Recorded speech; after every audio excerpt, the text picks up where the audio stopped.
నమస్తే, welcome to Suman TV. నేను విష్ణు. ప్రస్తుతంతో పాటు సర్టిఫైడ్ ఫైనాన్షియల్ ప్లానర్ మాధవిరెడ్డి గారు ఉన్నారు. వారితో మాట్లాడదాం. నమస్తే మాధవిరెడ్డి గారు. నమస్తే అండి. మాధవిరెడ్డి గారు, ఈ రీసెంట్ టైమ్స్లో ఎఫ్ఎన్ఓ ట్రేడింగ్ మీద, డెరివేటివ్స్ మీద సెబీ పెద్ద యుద్ధమే చేస్తుంది. నిన్న మొన్న ఒక ఆర్టికల్ కూడా వచ్చింది, 50,000 కోట్ల నుంచి 60,000 కోట్ల రూపాయలు ప్రతి ఏటా నష్టపోతున్నారంట ఈ చిన్న చిన్న ట్రేడర్స్ అంతా కూడా. అంటే దీనికి సంబంధించి సెబీ చైర్పర్సన్ గారు కూడా ఆవిడ కూడా ఆందోళన వ్యక్తం చేశారు. ఏంటి అసలు, ఎందుకు ఇంత పెద్ద యుద్ధం జరుగుతుంది ఈ యొక్క ఆప్షన్స్ దీని మీద? అసలు అంటే వాళ్ళ కన్సర్న్స్ కూడా కరెక్టేనండి. అంటే ఇప్పుడు మన ఎకానమీ మనం ఒక టార్గెట్ పెట్టుకున్నాం, ఒక 5 ట్రిలియన్, ఇప్పుడు ఆల్మోస్ట్ 4 ట్రిలియన్ మనం రీచ్ అయ్యాము. సో ఒక 3 yearsలోని ఒక 5 ట్రిలియన్ అవుదాము, తర్వాత లార్జెస్ట్ ఎకానమీగా డెవలప్ అవుదాము అనే టైంలో ఈ క్యాపిటల్ మార్కెట్స్ చాలా మంచి రోల్ ప్లే చేస్తాయండి. So all together is linked with the capital market. అంటే ఒక ఫార్మేషన్ ఆఫ్ క్యాపిటల్ అనేది పబ్లిక్ సేవింగ్స్ కానీ ఇక్కడికి వచ్చినట్లయితే కార్పొరేట్స్ ఇంకొంచెం బాగా డెవలప్ అయ్యి, యాక్టివిటీస్ ఎక్కువ అయ్యి, జాబ్ ఎంప్లాయ్మెంట్ క్రియేట్ అవ్వడము, ఆ తర్వాత మనకి జీడిపి గ్రోత్ పెరగడం, ఇవన్నీ లింక్డ్ అండి. ఇవన్నీ కూడా క్యాపిటల్ ఫార్మేషన్లోనే మనకి లింక్. దీనికి క్యాపిటల్ మార్కెట్స్ అనేది ఒక మెయిన్ రోల్ ప్లే చేస్తుంది. సో ఇప్పుడు ఎవరి దగ్గర అయితే ఈ సేవింగ్స్ ఏవైతే పోయాయో, తను అంటే వాళ్ళు చెప్పేది ఏంటంటే, మేడం చెప్పేది ఏంటంటే, సెబీ చైర్మన్ ఏదైతే ఈ 50,000 crores 60,000 crores అసలు సేవింగ్స్ లో రావాల్సినవి అవి ఎక్కడికి రావచ్చండి? మేబీ మ్యూచువల్ ఫండ్స్ లోకి రావచ్చు, డైరెక్ట్ గా స్టాక్స్ లోకి వచ్చేవేమో, లేదు ఐపీఓ లోకి వచ్చేవేమో, ఇంకేదైనా బెటర్ ప్రాఫిటబుల్ అంటే ఎకానమిక్ గానీ మీకు గానీ పనికొచ్చే విధంగా ఈ 60,000 crores గానీ వచ్చినట్లయితే మనకి నెక్స్ట్ లెవెల్ కి ఎకానమీని తీసుకెళ్లడానికి అవకాశం ఉంటుంది కదా. ఈ విధంగా ఈ 50,000 crores సేవింగ్స్ లోకి రాకుండా ఇలాంటి మ్యూచువల్ ఫండ్స్ కానీ, ఐపీఓస్ కానీ, ఇలాంటి ప్రోడక్ట్స్ స్టాక్స్లోకి కానీ రాకుండా ఇలా డబ్బులు పోగొట్టుకోవడం అనేది ఇది చాలా మ్యాక్రో కన్సర్న్. ఇది చిన్న విషయం కాదు. ఇది అందరం కూడా చాలా జాగ్రత్తగా ఆలోచించాలి. ఎందుకంటే మనం ఒక ట్రాన్స్ఫర్మేషన్ స్టేజ్లో ఉంది మన ఎకానమీ అంతా కూడా.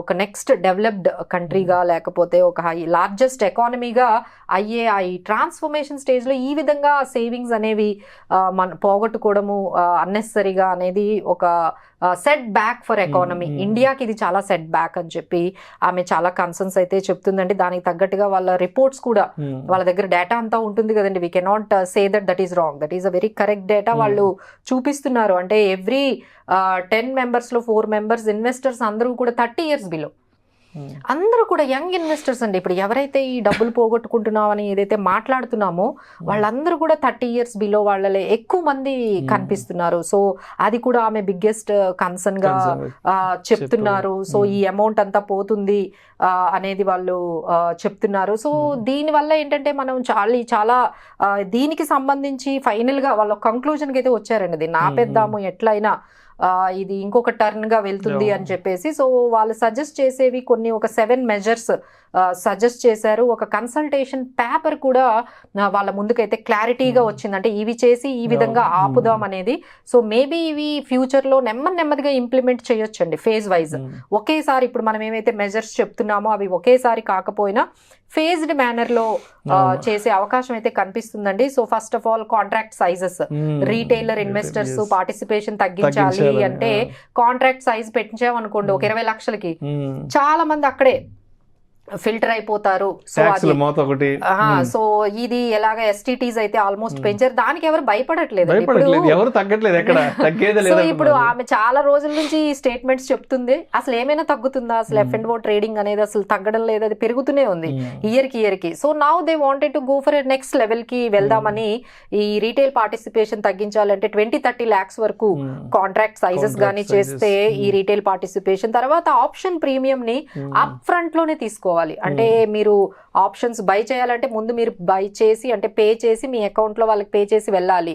సో అప్ ఫ్రంట్ బేసిస్ లోనే ప్రీమియమ్స్ కలెక్ట్ చేసుకోవాలి అనేది వాళ్ళు ఒకటి చేశారండి. తర్వాత నియర్ మంత్ ఎక్స్పైరీ దగ్గర ఎక్కువ ట్రేడింగ్ అక్కడే జరుగుతుంది, ఎక్స్పైరీస్ దగ్గర ఎక్కువ ట్రేడింగ్ జరుగుతుంది. కానీ కాబట్టి అక్కడ ఏమైనా మార్జిన్స్, ఎక్స్పైరీ నియర్ ఉన్న కాంట్రాక్ట్స్ దగ్గర ఏమైనా మార్జిన్స్ ట్వీక్ చేసే అవకాశం ఉంది. ఆ తర్వాత ఈ ఆప్షన్స్ అంటే వీక్లీ ఇండెక్స్ ఆప్షన్స్ కూడా ఇన్ని లేకుండా, ఎక్స్పైరీ ఇన్ని ఇన్ని ఎక్స్పైరీలు లేకుండా మేబీ 1 or 2 తగ్గించేద్దాం అనేది ఒకటి ఉందండి. తర్వాత ఈ క్యాలెండర్ స్ప్రెడ్ అనేది బాగా ఫ్యూచర్స్ లో వాటిలో తీసుకుంటున్నారు. ఈ క్యాలెండర్ స్ప్రెడ్ కి వచ్చే బెనిఫిట్స్ తగ్గిద్దాము అనేది ఒకవైపు ఆలోచిస్తున్నారు. ఆ తర్వాత ఈ స్ట్రైక్ ప్రైజెస్ చాలా ఉంటాయండి. మనకి 50-50లో కూడా నిఫ్టీలో చాలా స్ట్రైక్ ప్రైజెస్ ఉంటాయి. ఈ స్ట్రైక్ ప్రైజెస్ కూడా రేషనలైజ్ చేసేద్దాము, ఇన్ని స్ట్రైక్ ప్రైజెస్ లేకుండా రేషనలైజ్ చేద్దాం, ఇలా చాలా వరకు ఒక క్లారిటీకి అయితే వచ్చినట్టుగా ఈ మెజర్స్ అన్ని దగ్గర పెట్టుకుంటున్నారండి. ఇందులో ఒకటి maybe 1 by 1 slow phased manner లో వాళ్ళు ఇంప్లిమెంట్ చేసేటట్టుగానే మనకు కనిపిస్తుంది. సో ఇవన్నీ కూడా గమనించుకుంటూ రీటైలర్ ట్రేడర్స్ ఏ విధంగా ట్రేడింగ్ ఎవరైతే సీరియస్ గా వీళ్ళు చేస్తున్నారో వాళ్ళైతే మాత్రం ఒకసారి వాళ్ళ క్యాపిటల్ విషయంలో, రిస్క్ మేనేజ్మెంట్ విషయంలో అయితే ఒకసారి ఇంకొక స్ట్రాటజీ, డిఫరెంట్ స్ట్రాటజీస్ కూడా కొంచెం అప్లై చేసుకుంటే బాగుంటుందండి ఈ చేంజెస్ కి తగ్గట్టుగా. బట్ ఫైనల్ గా అసలు ఎందుకు చేస్తున్నారు, ఎందుకు ఈ తక్కువ ఈ అంటే 30 years బిలో వాళ్ళు ఎస్పెషల్లీ ఎందుకు ట్రేడింగ్ లోకి వస్తున్నారు అనేది మనము రీజన్స్ అనేవి చాలానే మనకి కనిపిస్తుందండి. ఫస్ట్ రీజన్ అంతా మాట్లాడుకునేది ఏంటంటే they are having a goals at the age of 40 I need to have 10 crores short term లోనే. అంటే ఒక 5 years లోనే కోట్లు సంపాదించేద్దాం, మేము 5 years లోనే ఫైనాన్షియల్ ఫ్రీడమ్ కావాలి, మేము ఇలా ఎవ్రీ డే ఆఫీసులకు వెళ్ళి ఆ శాలరీలు తెచ్చుకొని లేకపోతే ఇలా మనీ గురించి మేము వర్రీ అవ్వాల్సిన సిచ్యువేషన్ లేకుండా ఒక ఫైనాన్షియల్ ఫ్రీడమ్ అనేది ఓ 10 years లోనే, లేకపోతే ఒక 5 years లోనే వాళ్ళకి కావాల్సిన ఏదైతే ఆ 10 crores 5 crores ఉంది అది తొందరగా అచీవ్ చేసేయాలనేది బాగా ఈ యంగర్ జనరేషన్ లో మనకి కనిపిస్తుందండి. That is the first reason. Second reason ఏంటంటే ఈ ఫైనాన్షియల్ అంటే డిస్పోజబుల్ ఇన్కమ్ ఎక్కువైంది అందరి దగ్గర కూడా. ఇన్కమ్ అండి ఇప్పుడు ఆల్మోస్ట్ ఇప్పుడు ఇంజనీరింగ్ అవుతుంది, ఇంజనీర్ అవగానే బయటకు రాగానే ఒక 6 lakhs 10 lakhs ప్యాకేజ్ మినిమం. ఇంకోటి ఏంటంటే వీళ్ళకి రెస్పాన్సిబిలిటీస్ ఏమి ఉండట్లేదు. అప్పట్లో ఏంటంటేనండి పేరెంట్స్ ని చూసుకోవాలి. మా దగ్గరకు వస్తున్న ప్రతి క్లయింట్ మేము అడిగిన ఫస్ట్ క్వశ్చన్, మీ పేరెంట్స్ మీ మీద ఫైనాన్షియల్ గా డిపెండెంటా అని అడుగుతాం. మా దగ్గర వచ్చిన 99% లో లేదు మేడం, మా పేరెంట్స్ ఫైనాన్షియల్ గా మా మీద డిపెండెంట్ కాదు, వాళ్ళు ఇండిపెండెంట్, వాళ్ళకు ఒక ఇన్కమ్ ఉంది. అంటే వీళ్ళకి ఇంకా ఫైనాన్షియల్ ఏమి రెస్పాన్సిబిలిటీస్ ఏం లేవు కదండి. పేరెంట్స్ వైపు నుంచి ఉండట్లేదు, ఫ్యామిలీ వైపు నుంచి ఉండట్లేదు, and they are getting married so late. So ఈ రెస్పాన్సిబిలిటీ నెలకు వచ్చే 1-2 లక్షల రూపాయలు ఈ విధంగా డిస్పోజబుల్ ఇన్కమ్ చేతిలో ఉంటుంది కదండి, మనీ ఉంటుండగానే ఇప్పుడు మీ దగ్గర 1,00,000 రూపాయలు ఉండాలంటే 10 లక్షలు రిస్క్ తీసుకుంటున్నారు. సో ఈ రిస్క్ మేనేజ్మెంట్ తెలియకపోవడము, ఈ ఫైనాన్షియల్ అవేర్నెస్ సగం అంటే అంటే అవేర్నెస్ లేదు అని చెప్పలేము. Because of videos and all they are getting lot of information about this trading. అలానే చాలా వరకు నేర్చుకుంటున్నారు, అంటే డిఫరెంట్ గా ఏదో క్లాసెస్ కు వెళ్ళి, ఆన్లైన్ క్లాసెస్ కు వెళ్ళి నేర్చుకుంటున్నారు. But one thing is very clear అండి, ఈ ట్రేడింగ్ అంతా కూడా అది మైండ్ గేమ్ అండి. It is not about your strategies. మీరు 20,000 పెట్టి 30,000 పెట్టి 1,00,000 రూపాయలు పెట్టి నేర్చుకున్న అవన్నీ కూడా ఎమోషన్స్ కంట్రోల్ గానీ మీకు లేకపోతే ఈ ఏ స్ట్రాటజీస్ కూడా మీకు వర్కౌట్ అవుతుంది. It's all about mind game. అదంతా కూడా ఆ స్టెబిలిటీ, ఆ కన్సిస్టెన్సీ, ఆ డిసిప్లిన్, ఆ కంట్రోల్, ఆ పేషెన్స్ ఇవన్నీ రావాలి అంటే కొంత టైం పడుతుందండి. వీళ్ళకి ఏంటంటే ఇలా పెట్టగానే అలా డబ్బులు వచ్చేయాలి. సో ఈ దీంతో ఒకసారి లాస్ రాగానే మళ్ళీ లాస్ వచ్చింది కదా, దాని నుంచి మనం సంపాదించుకోవాలి.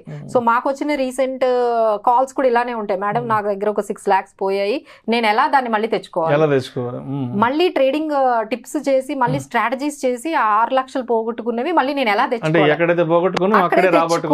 ఈ టెండెన్సీ కూడా కొంచెం వాళ్ళని బాగా హర్ట్ చేస్తుందండి. సో అక్కడే పోగొట్టుకున్నాము, అక్కడే తెచ్చుకోవాలి అనే ఈ రకమైన యాటిట్యూడ్ తోని దాంట్లో డెప్త్ కి ఇంకొంచెం వెళ్ళిపోతున్నారు. కొంతమంది లోన్స్ తెచ్చుకొని చేసేస్తున్నారు. సో లైక్ దట్ వాళ్ళ ఫైనాన్షియల్స్ అన్ని కూడా చాలా వరకు అది పర్సనల్ గా ఇంపాక్ట్ అవుతుంది. As well as SEBI chairman చెప్పినట్టుగా ఎకనామికల్ గా కూడా మ్యాక్రో థింగ్స్ కూడా ఇది ఫైనల్ గా ఎఫెక్ట్ చేసేటట్టుగా వీళ్ళు చేస్తున్నారండి. So need to be very careful. So మేమిచ్చే ఒక సలహా ఏంటంటే మీరు ఎంతైతే ట్రేడింగ్ చేస్తున్నారో దాని ఈక్వల్ అమౌంట్ ఒక స్టాక్ లో కానీ మ్యూచువల్ ఫండ్స్ లో పెట్టండి. సో దట్ ఒకవేళ ఇక్కడ డబ్బులు పోయినా అక్కడైనా కనీసం ఇక్కడ 1,00,000 పెడితే అక్కడ కూడా 1,00,000 పెట్టండి ఒక మ్యూచువల్ ఫండ్స్ లో. సో దట్ ఏమవుతుందంటే ఇక్కడ 1 lakh పోగొట్టుకున్న మీకు ఆ మ్యూచువల్ ఫండ్స్ లో డబ్బులు కనబడేటప్పటికి ఫైనల్ గా you will realise that okay at least ఈ డబ్బులైనా మనకి మిగిలాయి అనేది మనకి తెలుస్తుంది. So see that don't keep the entire amount into trading, keep some amount into mutual funds and PMS ఉంది, తర్వాత స్మాల్ కేస్ ఉంది, డైరెక్ట్ డిమాట్ అకౌంట్ లో మంచి స్టాక్స్ ని మీరు హోల్డ్ చేసుకునే కెపాసిటీ ఉంది. So deviate some amount into other products so that you can control this habit of doing trading. Thank you so much, Madhuri garu. Thank you.